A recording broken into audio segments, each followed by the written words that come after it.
Welcome to Corner of the Galaxy, the show that talks 100% LA Galaxy soccer.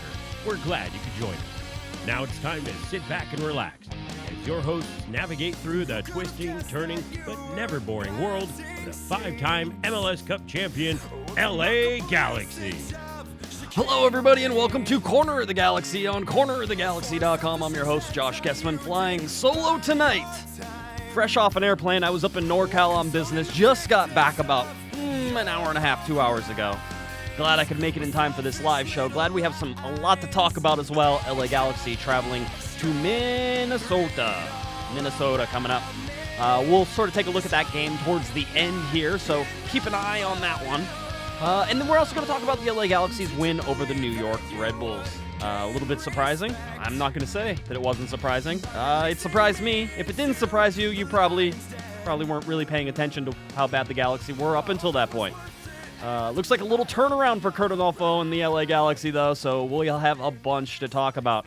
I'm going to tell you right now that if you want to call in, if it's something that you want to get in on right away, the phone lines are already open, 949-734-4217. I'd be glad to have your input throughout the show, so please feel free to give me a ring. Probably go for about 45 minutes tonight. I don't think we need to discuss this to death. Plus, you're going to get sick and tired of hearing me, and I'm going to get sick and tired of talking to myself for a little while. So let's see if we can get through this with the LA Galaxy coming off a 3-1 comprehensive victory over the New York Red Bulls. Again, I think if you saw that coming, if you saw that scoreline coming, you're either clairvoyant, which is great for you. I'd like to have some lottery numbers if that's the case, or you just are that optimistic person. And even I'm the optimistic person. I get yelled at by you guys all the time saying, "Josh, you're too optimistic." All right, there's no way. This team is horrible, and I had them losing this game. This was a for sure loss, and instead the LA Galaxy came out in quite actually a domineering fashion. Really took it to the Red Bulls. It wasn't that close of a game. You can go back and you can look at the possession, which is clearly in favor of the Red Bulls, as it should be at their home. They had almost 70% possession, 67.6% possession to 32.4% possession for the LA Galaxy. But it was two early goals, both from Roman Alessandrini in the 8th and 9th minute. The free kick, very first goal that he ends up putting in, and Jelle Van Damme ends up being the decoy on. And then a 9th minute goal that was assisted by Giovani dos Santos.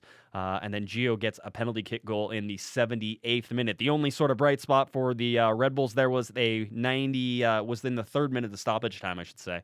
When Daniel Royer got a goal that snuck underneath Brian Rowe. If we're ringing alarm bells right now about anything, perhaps Brian Rowe should be an alarm bell right now. Last 2 games for me, he has not played well. That ball got squeaked underneath his arms. It's a question mark, and Diop is still sort of day-to-day as far as I can understand. Still out with the hip injury, still hasn't made it to the 18. John Kempen was in the 18 for this game, so we'll have to see what his status is. But for me, Brian Rowe has a lot to tighten up if he's going to go against any better team. And let's be honest, I don't want to sugarcoat this, and I don't want to give you false information. The LA Galaxy played well. They played with a lot of passion and energy, and they got on the board quickly. And hey, what do you know? They scored a goal first. The first time in 7 games. Let's see, 7 of their first 9 games up until that point, they had allowed the first goal. So this is one where they actually get a goal. They get it early. They get out. They get a second goal a minute and 39 seconds later. It really was that comprehensive victory that you were looking for. But at the same time, let's not pretend that the LA Galaxy are some fixed magical team. New York Red Bulls were very, very poor on the night. They looked absolutely shell-shocked from the very beginning. That was their first loss at home. Their first loss in 19 straight games at home, basically. They've had draws, they've had wins, obviously, but they haven't lost. The record goes all the way back. So it was a long time coming, and the New York Red Bulls, they get absolutely dominated in their own building. Now, the good thing for them was there was only about 3 or 4 people there, so that's a good thing. All right, we got a first call. Let's see if we can get this person on. 951, who's this? Hey, Josh. It's Juan Nova from the IE. Hey, Juan, hold on 1 second, buddy. I'm gonna hang up. I want you to call back. I messed up something, so I'm gonna fix it. So give me like 10 seconds and then call me back. All right? All right, sounds good. All right. Let's see if I can fix this on the fly as we're talking. We want to make sure I get everybody's stuff in here. Like I said, I scrambled in from the airport, and so just barely got here in time to basically do the show. I didn't even know if I was going to do it. That's sort of why I've been a little bit MIA. So I think Juan's going to call right back here if I got that right. So just didn't have the right settings in the right place. So as soon as he calls back, we'll be able to get him. But I mean, the Red Bulls were bad, and the good thing for them is there was like 12 people there to see it. It was Sunday, it was Mother's Day, which if you're an LA Galaxy fan, you certainly can't make fun of Red Bulls for that.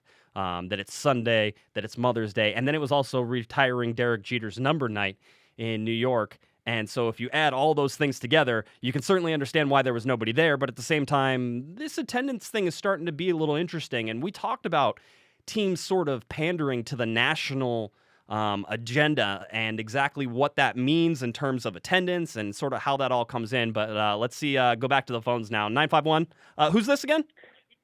It's Juan. Hey, Juan. Okay, perfect, Juan. Thank you. I appreciate that. We got you loud and clear now. What do you want to talk about? Okay, well, number one, I still want an off file, but that's not the conversation I want to have. My question is, the more I was looking at this game without Triple J, should we start to look at Gio differently than this forward and more as attacking or more even just central midfielder? Because we kind of want him close to the box because he has all of that ability and great first touch and all that stuff. But it also seems like he gets too nervous, like in front of the box, and you kind of see that all the time from him, right? So wouldn't it be better to think of him less as this forward and more as this purely attacking midfielder kind of player? Yeah, I mean, I think there's a lot to that, and there's a lot of different things. First of all, he's always going to play now underneath Gyasi Zardes, at least as long as Gyasi's playing up there, he's going to play it. So they're not playing side by side, but that gives Gio freedom to do things. And so I think you can think of him more as a central attacking midfielder, especially when you have Baggio, Husidic, and Joao Pedro back there as sort of more defensive midfielders. Although Joao Pedro, without Jermaine Jones there, gets further forward and actually is able to connect a lot better through the midfield and finds the forwards. I think you're going to find that Giovani dos Santos is going to play the quote-unquote 10 role, which is that playmaking role, which allows him to do anything that we're talking about here. It's going to allow him to drop back into the midfield and sort of take that space where Jermaine Jones was taking that space, but it's also going to allow him to do the things that happened, like the assist on Roman Alessandrini, where he gets out wide and is able to pull the ball back and find space. So Gio is a space finder now, and I think that suits him the best way. I think the Galaxy have tried to pigeonhole him on the right-hand side, Juan, and I think that didn't work very well, right? And then we've seen him sort of try to do the straight-out striker role, and that doesn't work very well, in my opinion. And I think the best you can do for Giovani dos Santos right now, and if you want him to succeed, is you have to let him roam and sort of find his own space and hope that he doesn't get in other people's ways. Does that sound like a sort of what you were thinking? Yeah, it's just going back to the point I was making earlier. It seems like he gets very nervous around the box, or like all that pressure like builds on him, compared to someone like Romain Alessandrini or Keane when in his peak. Gio seems to get more nervous again, and it seems like it's more of that expectation of him there, right, as opposed to when he's again a little more central than attacking midfielder. I just feel like it's a better position for him, though, just because of how good he is at passing the ball. And I'm thinking last year when he had a pass to Emmanuel Boateng against Real Salt Lake when he scored. Yep. It's just less even 10, more of a maybe if he could get a little more stamina, more of a number 8 kind of player. Yeah, no, I know what you're saying. I think that the way the Galaxy are going to utilize him is let him be sort of whatever he wants to be right now, and I think they have the flexibility in the lineup without Jermaine Jones in there for that not to hurt them completely. Roman Alessandrini's kind of that guy. So you can have Gio be that guy as well. That's probably okay. It's whenever you get 3 or 4 or 5 of these guys that think that they can go anywhere they want that the real problems sort of stem. And I would say that against the New York team, the Galaxy were very, very organized in terms of letting people get forward, but covering for those runs and making sure that they had people behind the ball. And they did well defensively overall. For Gio, I'm going to tell you this. It all comes down to confidence for him. I mean, we've seen him absolutely destroy the U.S. men's national team over the years with ridiculous goals where he wasn't nervous at all. So I think what you should be hoping for as a Galaxy fan is that these goals he's getting, the penalty kick goal, the assist, the goal in the game before that, so that way he's starting to feel a little more comfortable and starting to get that momentum rolling forward for him. If he can get those things going, I think you're going to see those quote-unquote nerves and his nervousness around, or it's not even just the nervousness. It's not being able to take the time when you know you have the time to do the right thing, right? And I think if you get all those things, that Gio can be a good player. But I'm not going to tell you that Giovani dos Santos is going to be the same guy who scored 15 goals and had something like 11 or 12 or 13 assists last year. I don't know that he's going to repeat that. So, there's a lot of pressure on him this year because he's supposed to be the guy, and he has never been the guy. I think he's like 28 or something. He should be, and he still seems like he's like a 21-year-old or something. He's got to mature himself or something. But the other thing is just, kind of like managing the team right now. That's why I think it's probably easier to probably see him more as a central midfielder so he can start building that way. But yeah, that's the only my 2 cents on what I was observing over the game. Awesome, Juan. I appreciate the call, buddy. You have a great weekend. Hopefully Galaxy gets some wins for you, all right? Exactly. All right, have a good one, Josh. All right, thanks. All right, there goes Juan. Thanks for the call. If anybody else has a call, you want to continue any conversation, you want to talk about something, anything Galaxy related, I'm here for you at least until 8 o'clock. I know I said 45 minutes, but if you guys are going to call and have some fun, then I'm going to have some fun as well. So please come on in. But, I mean, the Jermaine Jones absence, we keep talking about it. If you listen to the Monday night show, you can sort of understand where Kevin and I came from in terms of, is Jermaine Jones the issue, and was that clear and present and evident against the New York Red Bulls? And I'm still of the opinion that yes, but no, and I'll explain, is that Jermaine Jones leaving when he did was I think it helps the Galaxy, and clearly, but it was also Jelle Van Damme and the benching that happened against Chicago, and the fact that Jelle Van Damme was the captain and on the field and starting for this team against New York. And I think there was lots of questions about that. I think people were thinking, that he wouldn't start. And to me, hearing what I did from guys and hearing about practice, listen, I try to find out about practice almost every single day. I don't get to go to training a lot, but I have people who do go to training, and I have people who are participating in training that I can talk to and sort of find out how things are going. But the way that Jelle practiced all through the last week, he was focused, he was serious. The LA Galaxy had, I think, somebody said some of their best practices of the year. So you look at all of that, that's great. And that's what you wanted to see. And clearly Jelle has put himself back in a position to be focused, and you saw it. MLS Team of the Week. Jelle Van Damme was a beast against New York Red Bulls. That is the Jelle Van Damme that was from last year, 2016 Jelle, who was a fan favorite and who was just so smart with the way that he played, and he dominated people. He absolutely dominated people. That's what you got against New York.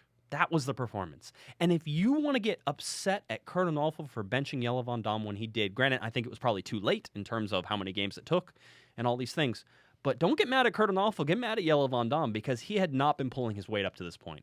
And he had not been the same person that LA Galaxy expected him to be. All right? And so that's what he was in this game. Romain Alessandrini, 2 goals. And he drew the penalty kick that Gio put down. Romain Alessandrini now has 5 goals scored on the road. He leads MLS in that category. Are you kidding me? This was a guy that I remember. Several people on Twitter. See, I'm not stupid. I remember these things. Several people on Twitter, after 3 games, were ready to be done with. I can't believe he's horrible. This Romain Lettuce Alessandrini guy. Who the heck is this guy? Nobody knows. It's ridiculous. Blah, blah, blah. All this stuff. He's a good player. Right? There's some stat in there that says like Romain.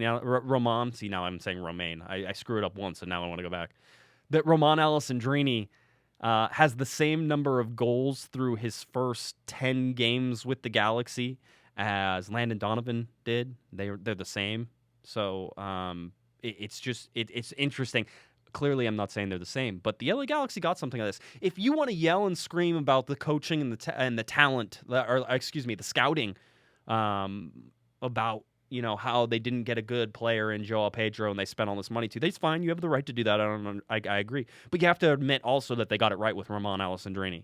They got it really right with that guy. That guy loves Los Angeles.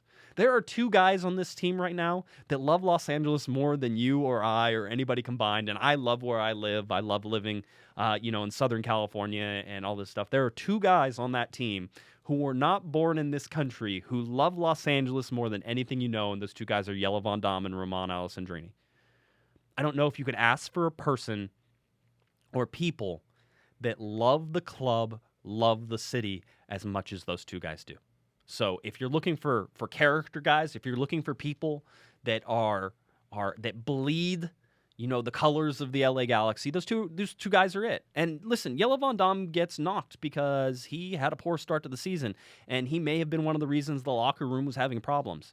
Jelle has to take that as the captain, and he has to turn that, and he has to turn this into a good season. And I think the Galaxy sort of got a little bit of a turn. I mean, Jermaine Jones is the same thing there. We're not talking about him because he's injured, but I think the LA Galaxy play better without him. That doesn't mean that he's also, as Wendy says, he's also not one of the most talented players on the field when he's on there. He can be both. He can be both one of the most talented and not fit within the system of the LA Galaxy. Those things can happen. But for me, the only real sort of, red mark, we'll say the black mark against the LA Galaxy was Bradley Diallo's second yellow card. For me, if I'm Kurt Analfo, here's the thing. I know a lot of people have said, hey, Kurt should have subbed him, whenever he was starting to make some tackles, because he already had a yellow card he picked up in the 27th minute, and then he started to get a little more careless, and he could have had one even before he actually got his second yellow and got sent off with a red card, and so Kurt should have taken him off the field earlier. And the perfectly reasonable argument. I will tell you why, in my mind, knowing Kurt, watching him watching him coach LA Galaxy 2, and just watching him how he coaches. I mean, I've seen a bunch of games with him in charge. He trusts his guys, and I'm sure he went and talked to Bradley at halftime and said, "Hey, don't get another yellow card. All right, this is part of you maturing as a player. This is part of you being a defender. I don't want to sub defenders if I don't have to.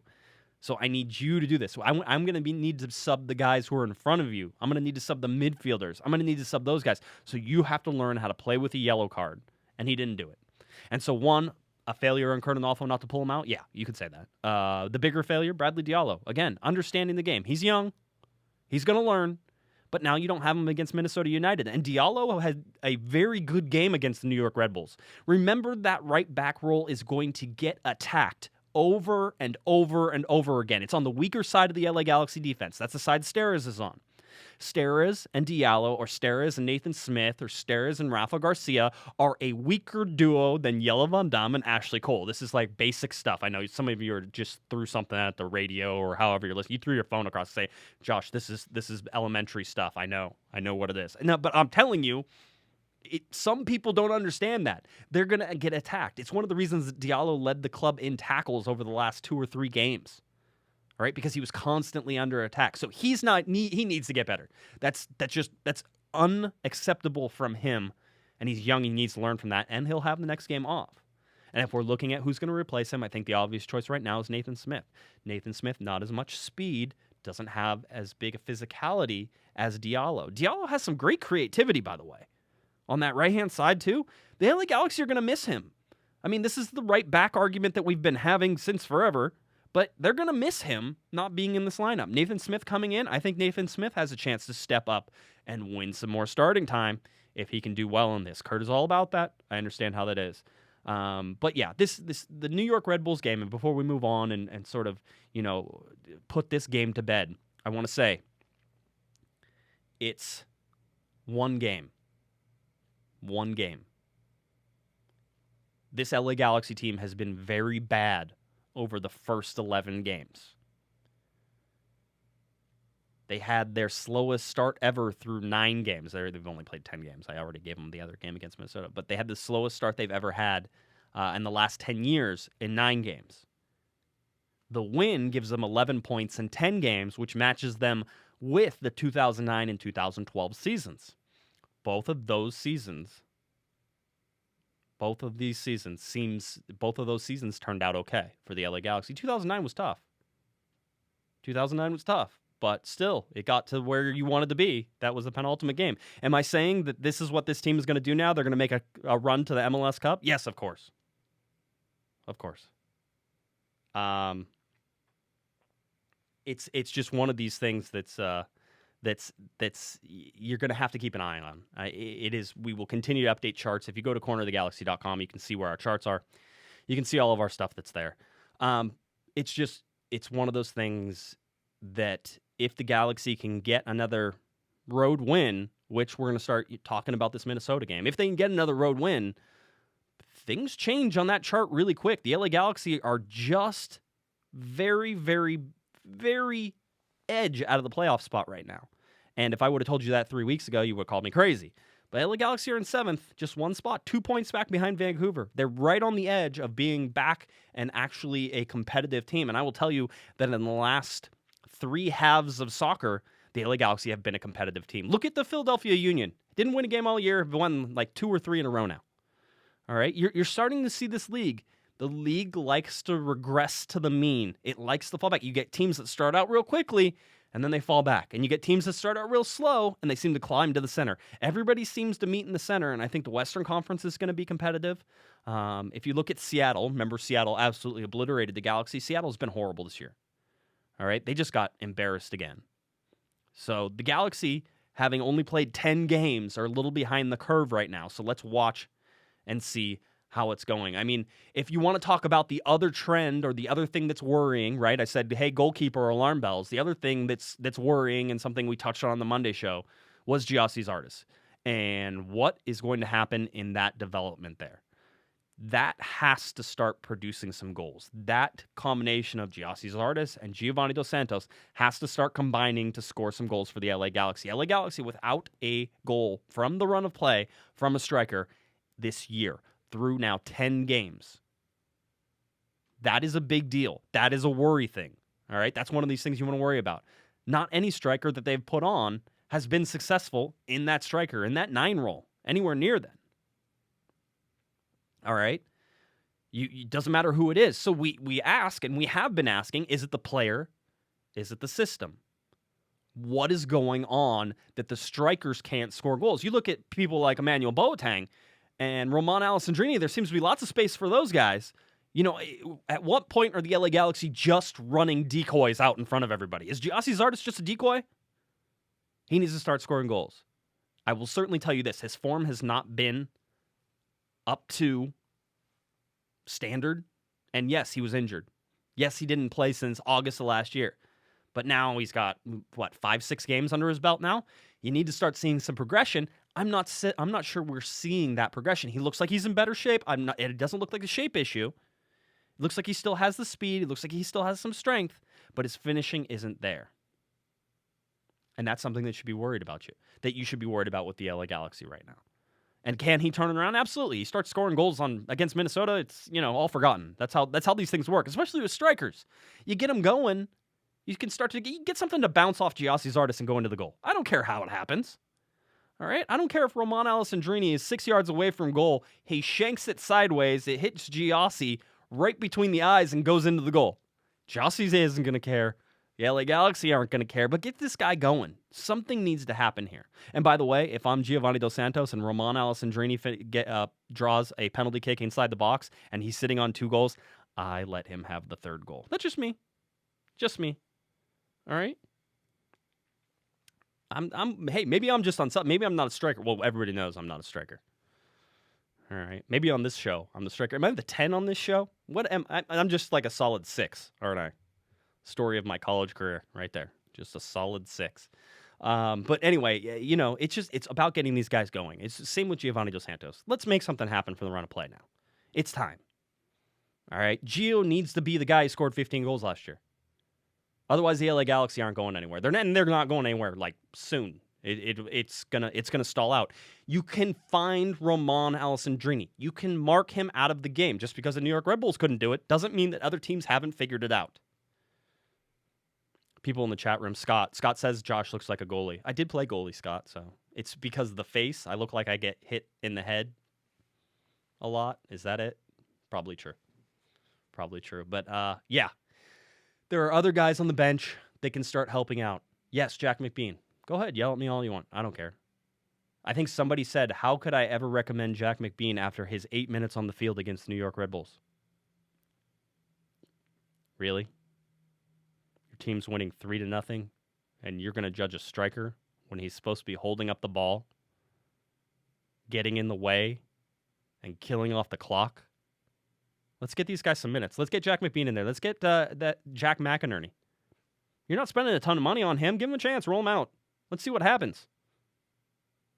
All right? If I'm Analfo, you need to start making these subs earlier up top.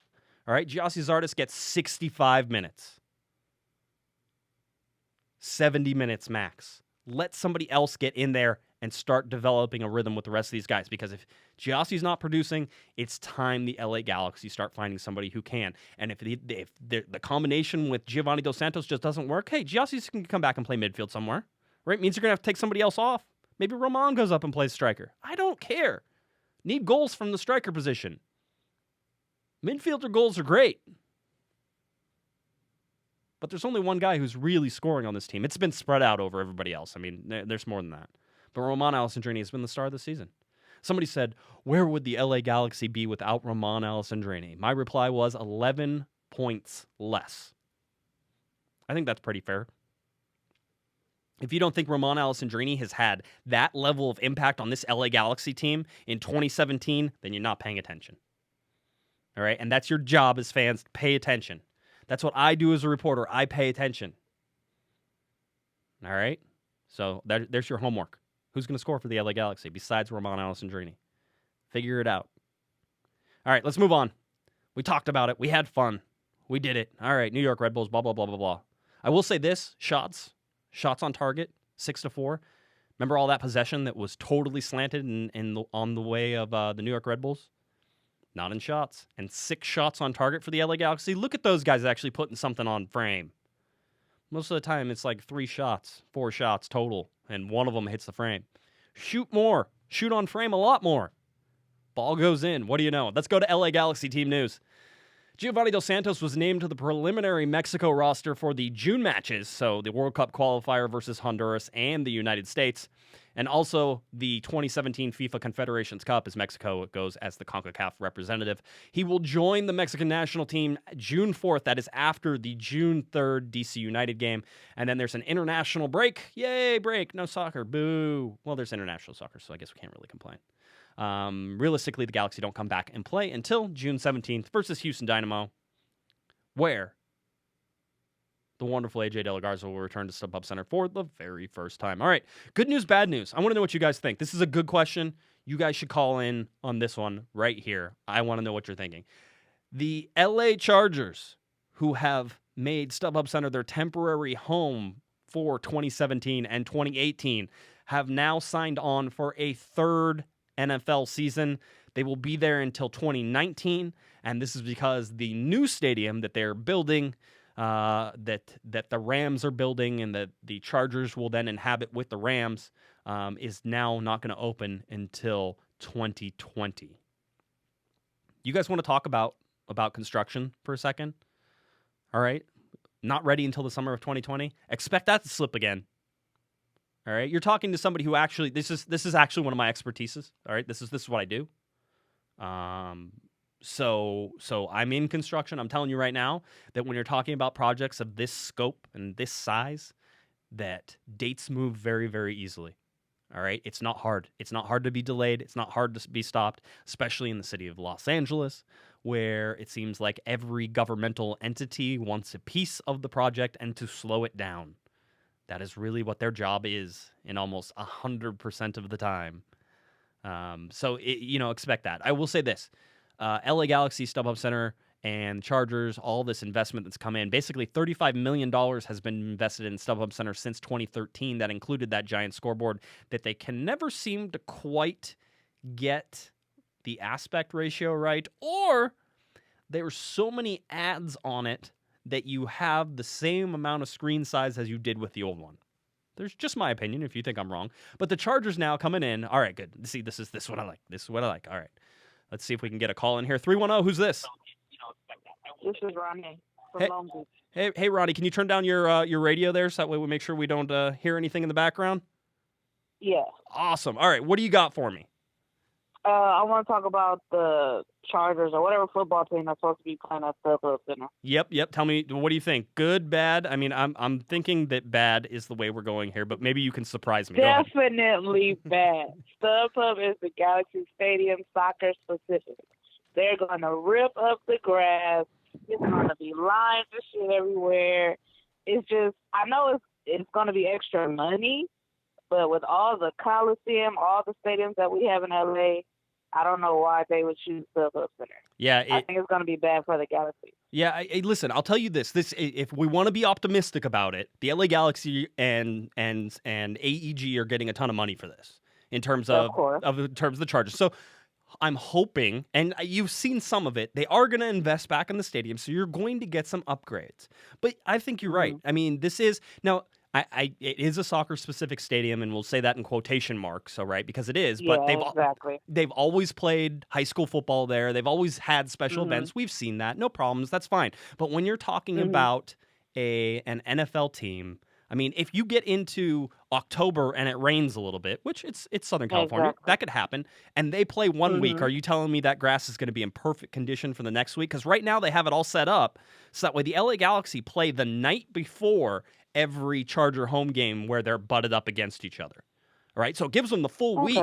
It gives them the full week to come back and do it. So that's good. But then we get into playoffs and how that changes. So, I mean, I'm not counting out the fact that you're going to be 100% right. In fact, I think there will be an impact to the field at some point in one of these 3 seasons. I mean, the odds are with us. Exactly. You know, and now they're extending it or extra season or whatever. They are. That's going to be crazy. Yeah. Because I'm a fan who doesn't care at all about American football. So I get it. It's like a negative for me. I get it, and it totally makes sense. I understand why AEG is doing it, because they're making money. I'm not gonna, hey, whatever, that's their deal. But whenever it impacts the LA Galaxy, here's the thing, though, right? This is the big thing that happens. Somebody in downtown Los Angeles is building a soccer-specific stadium, and I don't think there's going to be any NFL games played there. And so, are you going to be? Are people who have to get to choose between the LA Galaxy and LAFC as they're coming in? Are you going to choose the stadium that's new and doesn't have an NFL team tearing up its field, or are you going to choose the LA Galaxy, which does have an NFL team that plays there and could possibly impact the games? You're already fighting an uphill battle here. Which way are people going to go? All right. That comes in for the casuals. That is. I'm an LA Galaxy fan since the beginning, so I'm not going anywhere. That's good news. Good news. All right. Yeah. Perfect, Ronnie. I appreciate it. Thanks for calling in. All right. Thanks. All right. There we go. A great call. Great take. I want to hear if you got any more takes on this Chargers third season. I don't know. Was it seemed like to me it's more palatable at 2 seasons. You're like, it's just 2 seasons. It's just 2 seasons. It's just 2 seasons. All right. And then all of a sudden now it's this third season. It's like going from detention where you only had to stay for 20 minutes to now you have to stay for like 30 minutes. And that extra time, you were counting on the 20 minutes. You were going to live with that. And then just before the 20 minutes is up, even though we haven't even really started playing, you're going to get that third. I'll be honest with you. With the way construction schedules go, 4th year is a possibility. That's an insight by me in terms of construction and not anything that I have heard. So I don't want you to go up to Chris Klein and say, but Josh said they're going to be here for 4 years. Okay, don't do that. Don't do Chris already has to deal with enough of my crap. All right. He doesn't need that. But I'm just saying 4 years isn't out of the realm of possibility. All right. The sort of the upsides, again, the investment, right? So we talked about the $35 million invested since 2013. That's cool. I like it. The new 20 by 52 foot LED video board on the south side of the stadium. Let's see how that fits in. I have just this weird feeling that it's going to make the stadium feel smaller if there's a bigger video board over there, but maybe it'll be sized correctly. So let's wait to see how that looks. The upper sideline, I actually like this part. The upper sideline, that upper section on the east side of the stadium is getting new tip-up seating in those seats. It's just benches right now, so that'll do it. And they're upgrading suites. And I'm sure everybody who listens to me buys a suite every time, so you'll really enjoy those upgraded suites. And then the upgraded club seating in like the main center of the field seats there. I forget which sections. It's like 110 to 108, or no, it's not 108. I'm 108. It's like 110, 111, 112, 113 maybe right in there. So they're doing those club seating upgrades. So that is sort of the LA Galaxy team news in terms of what is going on, what is happening with the stadium. I wanted to go over those two things. Those seem like most important things to me. Giovani dos Santos, it doesn't look like he's going to miss any Galaxy games, so let's, some people would argue maybe that's a good thing. I'm of the opinion that the LA Galaxy need Giovani dos Santos to be good if you're going to keep him. All right. Other topics you can call in on if you want to. Kurt Onalfo, him winning, good or bad? I'd love to know what you think. Is this good news for the LA Galaxy because winning is the only thing that's going to save this team, or is it bad because Kurt Onalfo isn't the coach that you want coaching the LA Galaxy? All right. So hit me up on the phone, please, 949-734-4217 as we get closer to getting ready for this next game. LA Galaxy 2 news, some fun stuff here. LA Galaxy 2 get the road win over New York Red Bulls 2. They played immediately after the LA Galaxy senior team played the New York Red Bulls senior team at Red Bull Arena. The twos go out there. They battle it out despite the fact that LA Galaxy 2 went down 1-0 in the 3rd minute. They came back, a penalty kick converted by Adonis Amaya, and a 72nd goal from Justin Dillon pulled them ahead and led to their eventual victory, 2-1.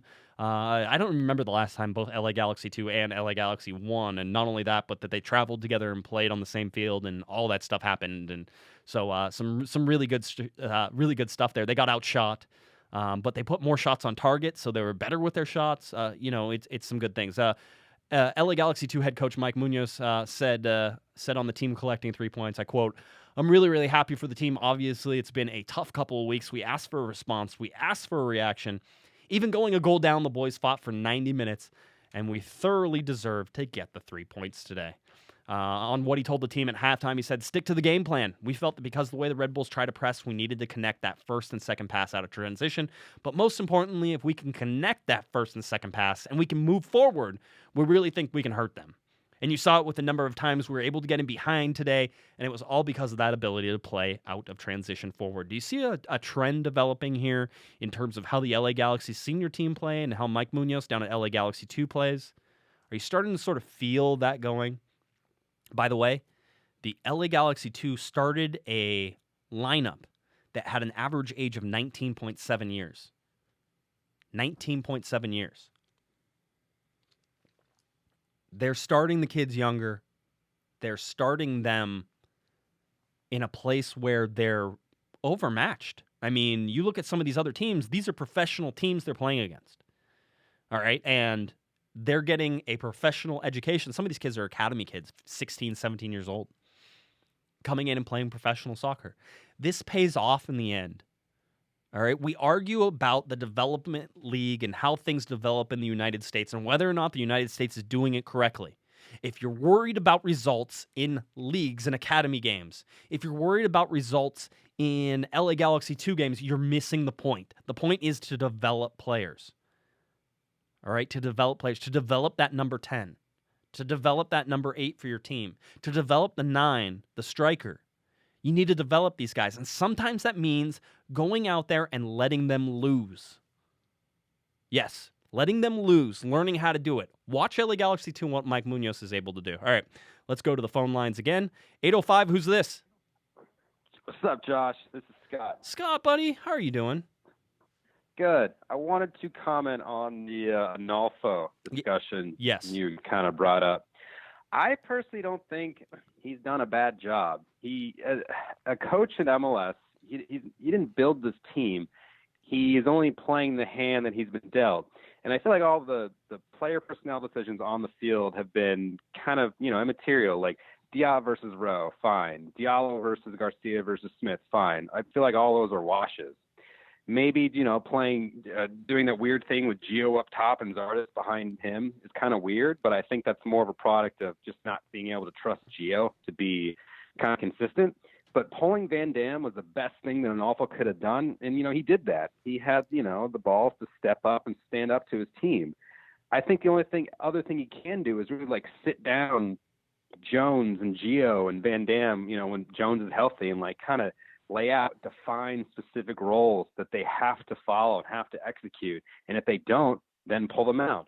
But if he can't do that because manager says you have to play Gio, you have to play Jones, then what can he do? Like, I don't understand why we're criticizing Analfo. There's no reason to criticize Analfo. I agree with Wendy that you pretty much have to criticize the front office more than anybody else. Yeah, and listen, I agree with that, and it's one of my biggest points of contention is that Analfo is playing the guys he has available. I will say this, though, Scott, and the reason that I was for them letting go of Analfo if they decided to do it, if he would have lost to Philadelphia, which I think could have possibly triggered that, if they would have lost to Chicago, I think could have triggered that as well, is because he had lost the team. Right? And that's something that it's his job, no matter who's there, that he has to keep this team together and that they believe in him. And up to a certain point, he had lost them, probably because he didn't sit Von Dam and Jones, or that he didn't assert his attitude or his personality on that team up until the first half of that Chicago Fire game. And so, you can look at him and say he was too timid in the first 8-9 games. But if he's going to continue this way, which, by the way, benching Von Dam seems to have fixed the locker room. And I don't know, it's tough because sometimes I forget of how much people don't live this, Scott, and how much I do live it. But I try to find out what's going in the locker room on a constant daily basis in terms of how the guys are feeling and how they're not feeling and whether they're feeling good or bad or if they don't like Analfo or if they do like Analfo and how it went. And I will tell you, before that Chicago game, the locker room was decidedly against him. And the fact that he was able to bring it back means that he should be given more time to develop this team. And if you're going to get results like the second half in Chicago and like New York, granted, it's 3 halves of soccer, right? I mean, it's 135 minutes. It's not that much of a sample size there. But if he's able to do that, then there's no reason right now why he shouldn't be able to stay. He needs to get wins because that is part of it, Scott. But I tend to lean more towards you that it's a front office issue more than it is an Analfo issue. I don't know if I really agree with what you're trying to say there. These guys are highly, highly paid professionals. And it's their job to go out and execute. It's Jermaine Jones's job to play center mid. It's Van Dam's job to play center defense. And if these guys won't, if you don't like your boss, you don't just say, "Oh, I don't like the boss. I'm not going to play for him. The boss is fired, and I'll get a new boss." Oh, that's awesome. That's just not the way the world works. And plus, or maybe just the players know that, Analfo doesn't have any power and the front office has the power and they'll continue to be played. And that's why that they can kind of have that attitude and not execute the game plan and they can do what they want and disrespect the coach. Maybe that kind of corroborates your point. But I don't know, like, what if he was fired and they promoted Razov for Munoz? I mean, I don't know these people personally, but are they the types that are going to be just much more gung-ho and more of a jock and they're going to tell Ashley Cole, World Cup veteran, what to do? Yeah. I mean, I don't know. Are they going to hire like a European guy who doesn't know what the expansion draft is or, the draft or whatever else? Right. I just don't understand. These players just need to do what they're paid to do. And Analfo is doing everything that he is able to do with what he has. I will say this, that in your office, your boss is probably your highest paid person, right? And so I hope so. But yeah, I was going to say, I hope so too. Even in my family business, I better work that way, right? In this place, and it's always been that way in sports, is that your coach isn't your highest paid asset. And so the value that's placed on the coach a lot of times isn't the same as the value that's placed on, Jelle Van Dam. And it gets to the point, and it gets to the point too where, and this is the same across all sports, and Kevin says this all the time, is you can't fire 28 players, but you can fire one coach, and that can change things. Look at the Seattle last year, and I hate to even talk about them because I don't like that, but Siggy Schmidt lost that team, right? And how did Siggy Schmidt lose that team? You're talking about a guy who's in the upper echelon of American soccer coaches and has been worshipped in Major League Soccer for a very long time. So how did he lose that locker room? But he did. Do you think Brian Schmetzer is a better coach than Siggy Schmidt? I don't know. Do you know how he lost the team? Like, I don't remember how he lost. It ends up being, hey, the guys don't believe in it anymore. It ends up being, the same thing over and over again. And granted, Analfo has a short window here, but he's coming in and trying to prove himself. If he loses the team, if he's not going to hold players accountable, see, as much as players think that, players want to believe that every position is up for competition, right? Because otherwise, if you're a lower player, why would you stick around knowing that you're never going to play? Right? You want to know that it's not up for position. It's not. Jones is going to start. He can start, right? But that's the thing, is that at least what they want from Analfo and what they did with Von Dam was show that if you don't do well, that he's going to hold you accountable, and that means he's going to pull you out of the game. And he put Dave Romney in there. Do we think Dave Romney saved that game? Dave Romney was great in that game, but the attitude shift didn't come from the fact that Jelle Van Dam was just playing like crap and had for most of the season up until this point, right? It came from the fact that the players now believed in Analfo, that they said, hey, it doesn't matter who you are. You could be Giovani dos Santos, all right? And if you're not playing, then Kurt's going to bench you. He's just tired of it. He's had enough. This is it. And you could hear it from some veteran players that Analfo taking that tact with Jelle Van Dam was enough to immediately win him brownie points, enough to the point where the team fought and won for him. And it's all about belief in a single thing, right? You want that coach to be able to get everybody to focus. And if there's one bad apple in there, or two bad apples, like perhaps lots of people have suggested with Jermaine Jones and Von Dam, not paying attention to game plans and not doing what the coach had laid out and sort of trying to do whatever they wanted, if there's two in there, it can totally just derail a team. Athletes are fragile egos, Scott. I don't know how else to tell you. That's true. They're the most fragile people on the face of this earth sometimes, all right? They'll get mad at a tweet. They get mad at some fan who says something despite the fact the whole stadium, maybe, but it's just that one fan, they get upset. They have fragile egos, and so you have to understand that if they feel like they're being disrespected, or quite honestly, even with Van Dam, if they feel like they're not being pushed, then Van Dam's going to cruise. He's not going to play that hard. Yeah. What does he care, right? But so I agree with you in a lot of points, though. I still agree with you that I think that Analfo has done enough to deserve to continue. But my question is, and I'm going to let you go because you've been awesome. I've already had you on for a while. But my Thanks, basic Josh. question, yeah, thanks, Scott. I appreciate it. But my question, really starts to fall on now is that if Analfo starts winning,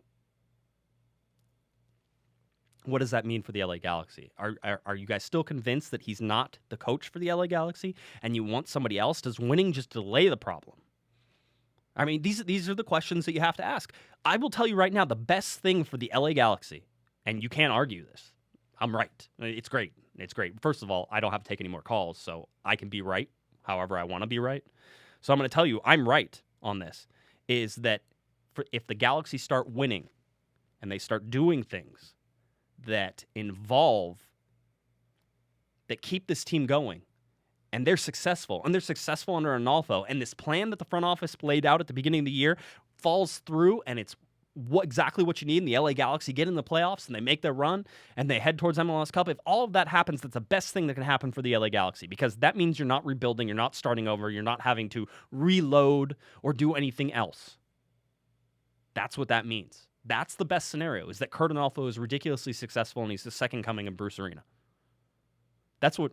If you're saying your LA Galaxy prayers at night, that's what you should be praying for, is that Curt Analfo is the second coming of Bruce Arena. Because that's the best thing for the Galaxy. Now, if that doesn't happen, if you don't get the wins and you don't get that climb, then is holding Curt more of a detriment to the club, and eventually that delays a change that could have been changed before. That's where we sort of get into these different things. I know we've sort of dwelled on that a little more than we probably could. Let's go on and talk a little LA Galaxy 2 news real quick. We talked about their win. Also, heads up, LA Galaxy 2 have signed Alejandro Covarrubias. He's back. Covarrubias is the all-time appearance leader for LA Galaxy 2, but in December he was signed by OKC Energy FC. He went there, and then he came back. I don't know if the situation wasn't great. I sort of asked around a little bit to find out what was going on, but it seems like it just didn't work out. So Covarrubias is back. I will tell you why this is a good thing. I always had him pegged as one of the guys who could possibly make the move up. All right, so getting him back in LA Galaxy 2 will get us to reevaluate that and sort of take a look. The LA Galaxy continued their road trip. As we look at the LA Galaxy schedule, they have Minnesota on Sunday. Then next Saturday, May 27th, a game I will be covering. It is LA Galaxy away at Avaya Stadium against the San Jose Earthquakes, who drew with Orlando midweek. Watch that game. They probably should have lost that game. Wondolowski had one of those poacher goals. It was whatever. And then the LA Galaxy go away on Saturday, June 3rd to DC United before coming home to host the Houston Dynamo and Edge de la Garza. We talked about it on June 17th. And then it is June 21st, an away game as they go away to the Colorado Rapids on a midweek game. Wednesday, June 21st. I believe that's the first midweek game for the LA Galaxy, 6 p.m. Pacific kickoff time. And then Saturday, June 24th, as we sort of round out June 2017, a 7:30 p.m. game against Sporting Kansas City at home. Sporting KC, one of the best clubs in Major League Soccer, so we'll see if that continues over the next 5-6 games and what they'll look like whenever they come into StubHub Center. LA Galaxy sit in 7th place. Sporting Kansas City in 1st place in the Western Conference, 22 points, 12 games played. The LA Galaxy have 11 points, so half the points, and only 10 games played, all right? So LA Galaxy, besides FC Dallas, who has only played 9 games, LA Galaxy at 10 games, Vancouver Whitecaps at 10 games, and then Colorado Rapids at 10 games. So everybody else has 11 games, and where it stands, LA Galaxy moved up a little bit, 16th place, now in front of 6 teams. DC United below them, Minnesota United, Real Salt Lake, Montreal Impact, Seattle Sounders, and Colorado Rapids. You'll hear DC United and Minnesota are actually part of the next 2 games or next 3 games for the LA Galaxy. So a chance again for some road points. Let's see how the LA Galaxy do. MLS games to watch. We always have you watch the opponents the week before you play them. Make sure that you watch the DC United game playing against Chicago. So DC United will host Chicago at 1 p.m. Pacific time on Saturday, May 20th. And then whenever that game is over, you can watch the San Jose Earthquakes as they travel to FC Dallas at 5 p.m. Pacific time. So those are your 2 games to watch right now. Injuries are all pretty much the same. We had Sebastian Lletget, we have Jermaine Jones, and we have Clement Diop, who's sort of day-to-day. We're wait to see if what his exact position is and how everything goes. And so listen, I know you guys expect greatness from me at all times, and I appreciate your vote of confidence. So I really, really, really want to know, or I really want you to give me a little bit of a break tonight, as I just flew in and didn't have a great chance to really get my LA Galaxy preview like all set and really good. So there is gonna be no epic preview. The LA Galaxy will take on Minnesota United on Sunday, May 21st, 2017, 2 p.m. This game can be found on ESPN and ESPN Deportes. Minnesota United is 3-6-2, 11 points, 11 games played, 8th in the Western Conference, and 18th overall in the Supporters' Shield standings. LA Galaxy, coming off a 3-1 victory over the New York Red Bulls, are 3-5-2, 11 points, 10 games played, 7th in the Western Conference, and just 16th overall, climbing up that ladder. Minnesota's last game was a 3-2 loss at Toronto FC, a game they were very, very competitive in. Minnesota United in their first 4 games gave up 18 goals. That's when you look at the goal differential, start scratching your head and say, oh my God, that's a lot of goals. However, a much improved Minnesota United team over their last 7 games. They've allowed just 10 goals and got all 3 wins in those last 7 games. The LA Galaxy are 2-2-0 on the road. They look to take on, of course, a very dangerous and a much better Minnesota United team, with Christian Ramirez having 6 goals and 1 assist and Kevin Molino 5 goals. Minnesota is not the same team that got run over at the beginning of the year, and the LA Galaxy will now travel there looking for more points on the road. We said in this road trip, could the LA Galaxy come away with 4 points? That seemed impossible. But with 3 points against the New York Red Bulls, the LA Galaxy could continue their win streak. They are unbeaten in 3 and now look to go unbeaten in 4 with a 2-game winning streak, and could possibly push their road total right now to 6 points in these 4 games. It's a huge, huge game. Again, an ESPN game, something I'm looking very, very forward to. A Sunday kickoff, which is always nice. A nationally televised game, which is always nice. And for the LA Galaxy and the lineup that they're expecting, don't expect much to change besides Bradley Diallo, who will probably be coming out of that right back role because, of course, he'll be suspended. Nathan Smith should slot in there. Other than that, don't expect things to change. Baggio Husidic in the center, Joao Pedro next to him. You're going to have Emmanuel Boateng out on the left, Roman Alessandrini on the right. Your 2 stacked at the top, with Gyasi Zardes taking the above position, and Giovani dos Santos probably playing more underneath, although, as we talked earlier in this show, look for that to start roaming. Giovani dos Santos is a roamer. Let him roam right now. Let him find some space, some little pockets here and there, but keep him involved in this game. All right. The one thing I can say about Minnesota United, granted, TFC TFC Bank Stadium should be, a lot of fun. My good friend Kristen is actually going to go to that game, so hopefully she's listening to this podcast on her way and then, freaks out and tells her friend who she's taking for the first time. I know that guy. But anyway, they're headed to the game, so enjoy this game. It's going to be interesting to see what Minnesota team shows up. I mean, they played Toronto FC, who has 6 wins in a row and did it all in something like 21 days or some ridiculous feat like that. And they took that TFC team, to the very breaking point. Toronto ended up winning 3-2. You got good goals out of Minnesota, but the Minnesota defense is something that you can take advantage of. You have Bobby Shuttleworth in goal. The defenders with Mark Birch and Francisco Calvo and Brent Kalman. And then Jerome Thiessen. These are guys the LA Galaxy can take advantage of. And if you're going to get a good game out of Joao Pedro and Baggio Sidic, this is the game to do it. Take care of Molino, who plays in the midfield there. Take care of Ibarra, Christian Ramirez. Listen, Ramirez can score any goal at any time. So the Galaxy need to watch the counters and how they sort of play that. But this is not... Yes, it was probably the most winnable game the Galaxy had on their schedule when they started this road trip. I will tell you right now that a draw in this game is very, very acceptable. All right, did you like my sort of impromptu recap there, my intro, my exciting intro? I hope I got everybody pumped up for that because I'm about done for this show. All right, again, the LA Galaxy looking for their second win in a row, playing game 2 of 4 on the road. Is a very important game, just as all of these have been. Go to cornerofthegalaxy.com. You can see our charts that tell you where the Galaxy are in terms of wins. I will tell you right now, a win again against Minnesota United, something that I thought would probably be unfathomable before they beat the New York Red Bulls and sort of continued this momentum they had in Chicago. A win would do a lot in the standings, possibly even put them into a playoff position. All right, so that's where the LA Galaxy are looking. I know it's early.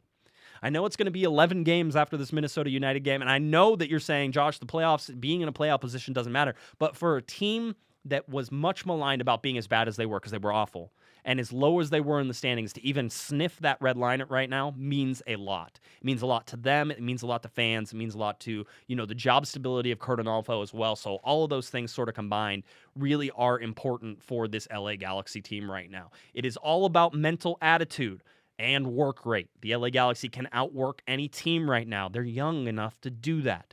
That you can see.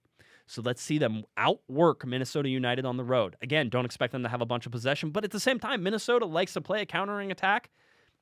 Then if that's the case, maybe the Galaxy will have more possession than they can. But be safe on defense. Defense first mentality for me. Jelle Van Dam, that means you stay home. Ashley Cole, you'll get forward, but come back a lot. Daniel Steres needs to have another good game, which I thought he had a good game against New York Red Bulls. And whoever slots in at that right back position, thinking it's Nathan Smith, they're going to have a good game. That's where they're going to be attacking, all right?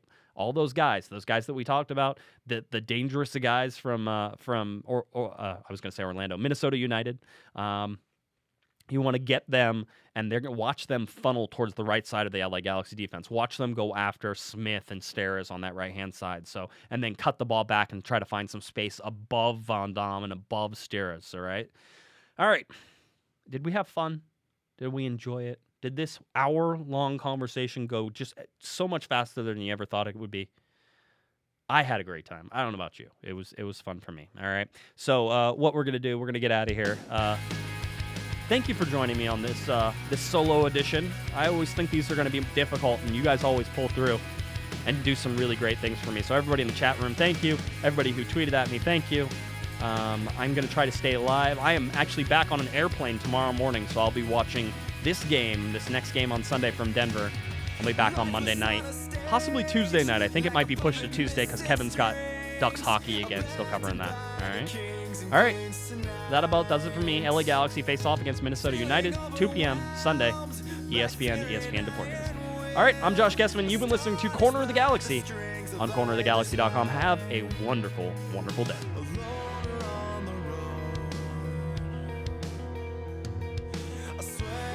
You've been listening to the Corner of the Galaxy podcast on cornerofthegalaxy.com. You can follow the show on Twitter and Instagram at Galaxy Podcast. And be sure to check out and subscribe to iTunes, Stitcher, and Facebook by searching for Corner of the Galaxy. And for all of your independent LA Galaxy news, discussion, and entertainment, including this podcast, head on over to cornerofthegalaxy.com. Fans, thanks for listening. We ask that you be kind and courteous to your neighbors as you leave the podcast. We thank you for joining us and look forward to seeing you again. Until then, I'm Michael Araujo, and on behalf of the entire Corner of the Galaxy crew, goodbye, everybody.